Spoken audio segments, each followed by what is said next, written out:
कि अगर हमें ऊंचे ते ऊंची सदगति प्राप्त करना है तो क्या करें? ऊंचे ते ऊंचे भगवंत को पहचाने, जो इस संसार में प्रैक्टिकल शरीर की इंद्रियों के साथ पार्ट बजाता है और मनुष्य आत्माओं को अपने संग के रंग में लेता है।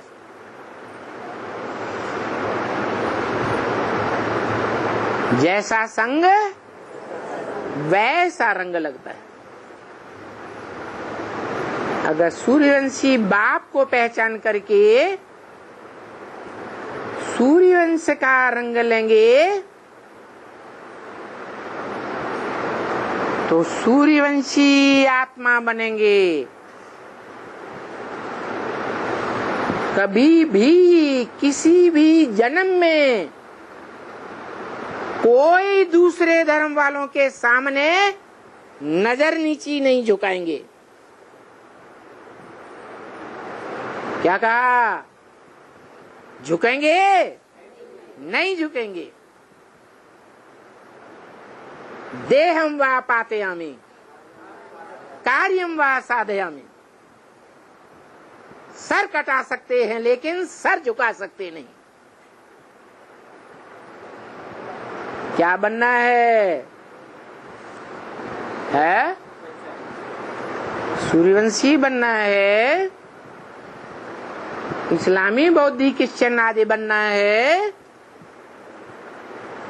या गधेड़ों के वंश में जाना है? बनना है तो सूर्यवंशी बनना है। कैसे बनेंगे? एक बाप नहीं, बाप तो 84 जन्म में 84 भी होते हैं। कोई भी एक बाप को चुन लो। चुनेंगे? नहीं चुनेंगे। तो कौन से बाप को चुनेंगे?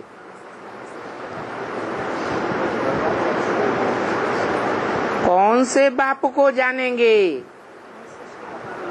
कौन से बाप को समझेंगे बुद्धि से? ये हमारा बेहद का बाप है, बेहद की मुक्ति, जीवन मुक्ति का वर्षा देने वाला है। कैसे पहचानेंगे? कौन पहचान देगा?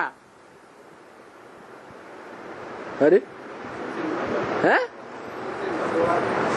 कौन? कैसे पहचानेंगे वो शिव बाबा है? क्या ज्ञान? ज्ञान तो ब्रह्मा ने भी दिया। ब्रह्मा ने ज्ञान नहीं दिया तो ब्रह्मा को बाप मान लेंगे?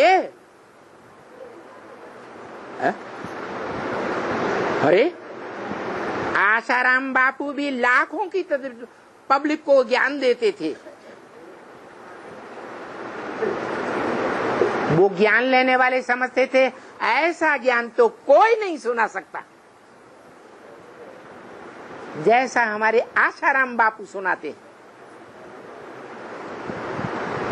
तो क्या उनको बाप मान लेंगे?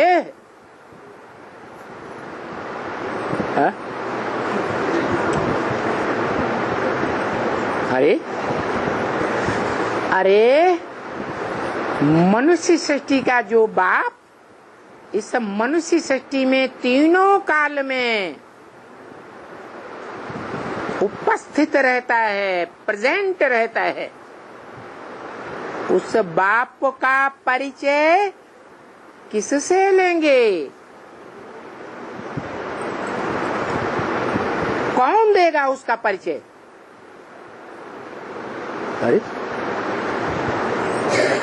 अरे शिव बाबा देंगे। वो शिव बाबा के बारे में तो कह रहे हैं, उस शिव बाबा को कैसे पहचानेंगे? शिव बाबा की पहचान कौन देगा कि ये है शिव बाबा? या कहने मात्र से, सुनाने मात्र से मान लेंगे? क्या प्रूफ है? गीता में क्या अव्यक्त मूर्ति? वो तो शिवलिंग रखा हुआ, वो शिव बाबा है, वो शिव बाबा है, वो कागज का बना हुआ रखा है। हाँ, फिर कैसे जानेंगे? वो अव्यक्त मूर्ति है, उसको हाथ पांव नाक आंख कान नहीं दिखाई पड़ते। वो मूर्ति तो है लेकिन हाथ पांव नाक आंख कान नहीं दिखाई पड़ते, इसलिए अव्यक्त है। वो है कागज वाला, भक्ति मार्ग में पत्थर वाला मानते हैं। आप कैसे मानेंगे? अरे क्या ज्ञान?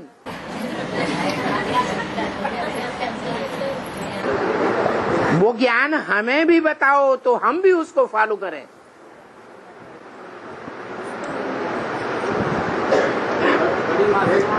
है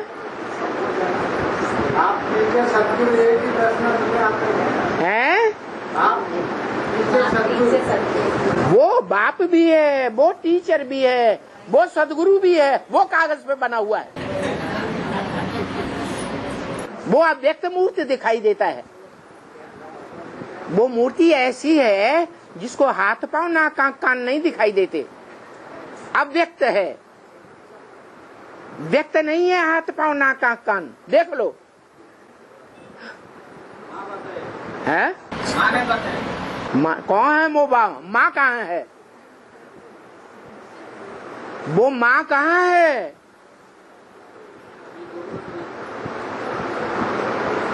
हे प्रभु, कहाँ चक्कर में डाल दिया।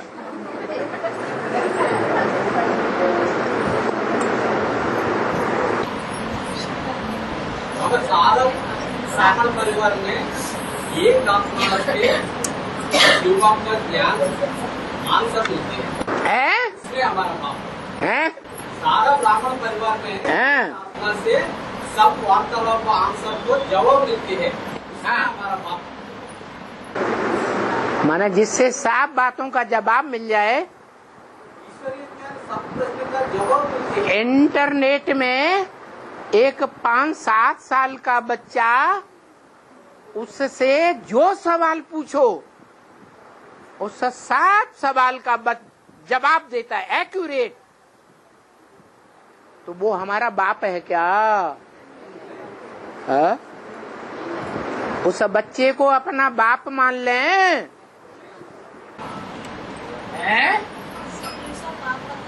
हाँ, आज में मध्य में अंत में भी एक ही पर्सनालिटी में आते हैं। आप टीचर सदगुरु पात्र एक ही पर्सनालिटी में आते हैं। हाँ, मुरली का आदर से मध्य देश में आते हैं, मगर बच्चे उनका गाँव में गंदे गाँव में आते हैं। एक व्यक्तित्व में एक में आज में ये बाप का पाठ है, मध्य में टीचर का पाठ है, अंत में सदगुरु का पाठ है। हाँ। तीनों काल के प्रूफ है। एक प्रकार प्रूफ कहाँ है? सदगुरु तो अभी पार्ट ही शुरू नहीं हुआ। नहीं होगा। टीचर का पाठ चल रहे हैं, अंत में सदगुरु का पाठ चल रहे हैं। नहीं चल रहे अभी, अभी सदगुरु शुरू ही नहीं हुआ। चलेंगे। हाँ, चलेंगे। अंत में सदगुरु का पाठ चलेंगे। अभी भी टीचर का पाठ चलेंगे। वो कैसे माने कि यही टीचर है? सबसे अच्छी व्याख्या देता है।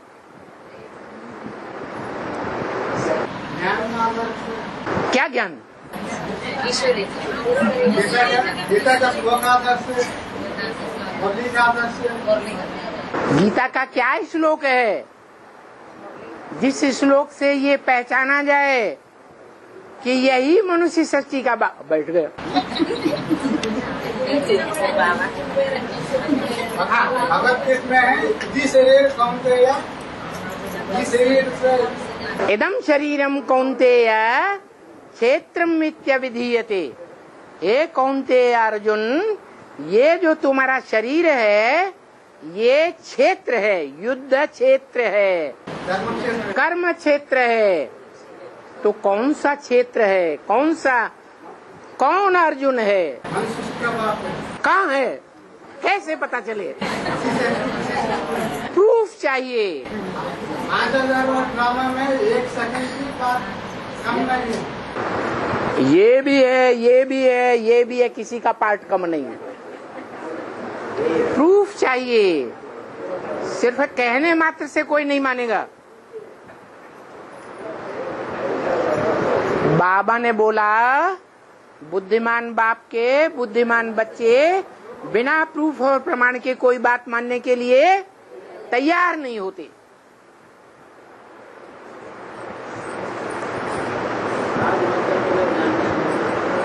हाँ, बताया कि बेहद के बाप का परिचय बेहद के बाप के सिवाय कोई नहीं दे सकता।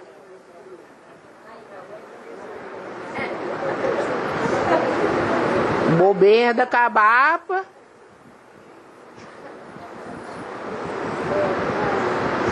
भारत में ढेर के ढेर मंदिर हैं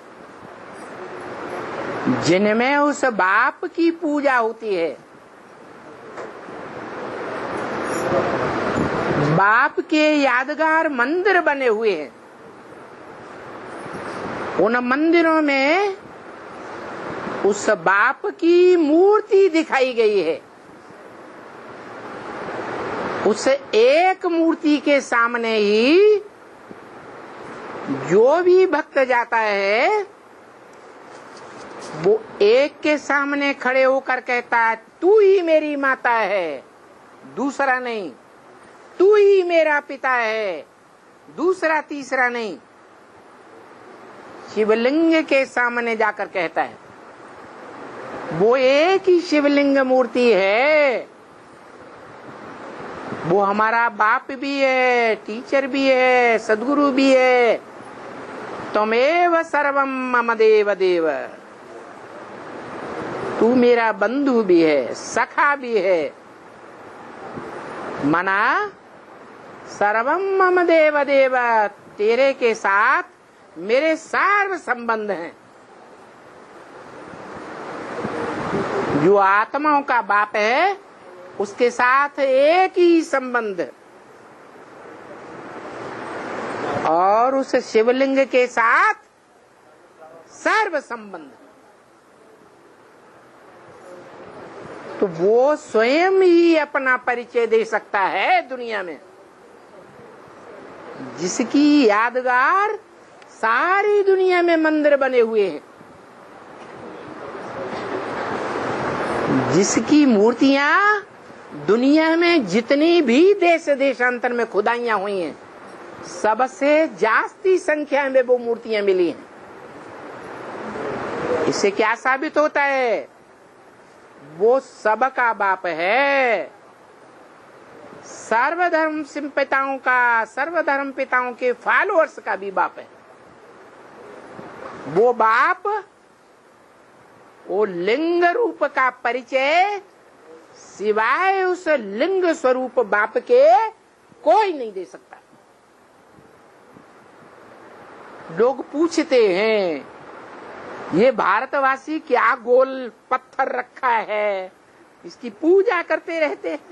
अरे पत्थर बुद्धि है भारतवासी। भारतवासी बेचारे चुप,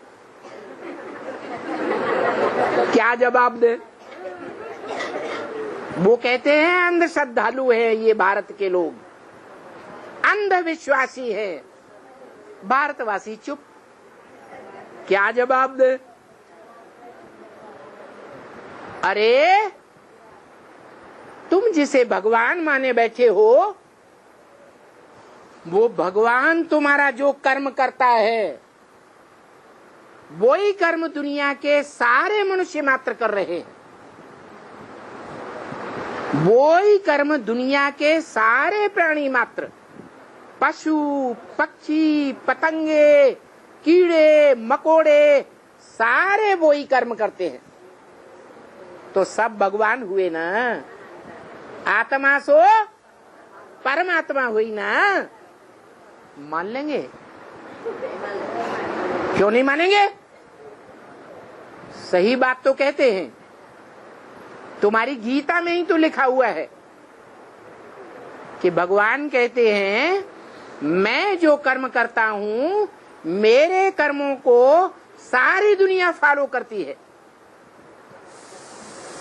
तो देखो शिवालय में वो तुम्हारा शिवलिंग रखा हुआ है, भगवान जो कर्म कर रहा है वो कर्म सारी दुनिया की आत्माएं कर रही है।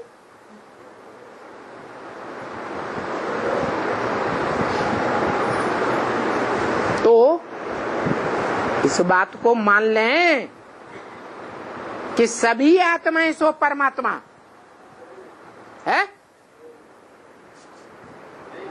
नहीं, क्यों नहीं है? सब नीचे गिर जाते,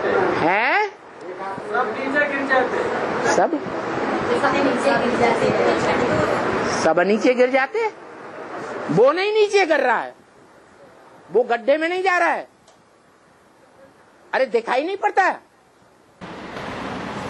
आत्मा तो परमात्मा एक आत्मा है। 5000 वर्ष ड्रामा में एक सेकंड काम नहीं होती। वो ही तो सवाल है, वो एक कौन है जो उसका असली परिचय देता है? वो है कौन? बाप का परिचय बाप के सिवाय कोई नहीं दे सकता। वो बाप ही बताता है कि आत्मा, हर आत्मा परमात्मा नहीं, और हर आत्मा की यादगार वो नहीं। हर आत्मा की यादगार मंदिर, वो क्या नाम, खुदाइयों में नहीं मिलेगी। उस एक आत्मा की ही यादगार है जो दुनिया के सभी शिवालयों में देखी जा सकती है, और वो सृष्टि के आदिकाल की बात है। सृष्टि के आदिकाल में,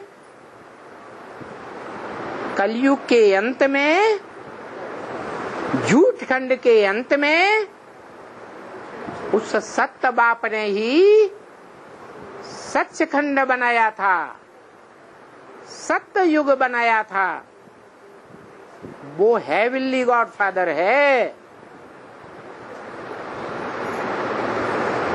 दो रूप हैं उसके, एक आत्मिक रूप बिंदु और दूसरा बड़ा रूप लिंग। वो है माता का यादगार। माता पहले कन्या होती है, छोटा रूप होता है। जब माता बनती है तो चौड़ी होती जाती है, तो वो बड़ा रूप है माता का यादगार। एक ही है जो माता भी है सारी सृष्टि की, सारी सृष्टि का पिता है। सब पिता नहीं होते हैं, ब्रदरहुड कभी नहीं होता है। सब ब्रदर फादर होते हैं क्या? फादर तो एक होता है, वो फादर ही है जो आकर अपना परिचय देता है कि मैं कैसे शिवलिंग स्वरूप हूँ, लिंग रूप हूँ। भले गड्ढे में रखा हुआ दिखाया जाता है तो भी पतित नहीं हूँ, शक्ति क्षीण नहीं होती है। वो कभी पतित नहीं होता।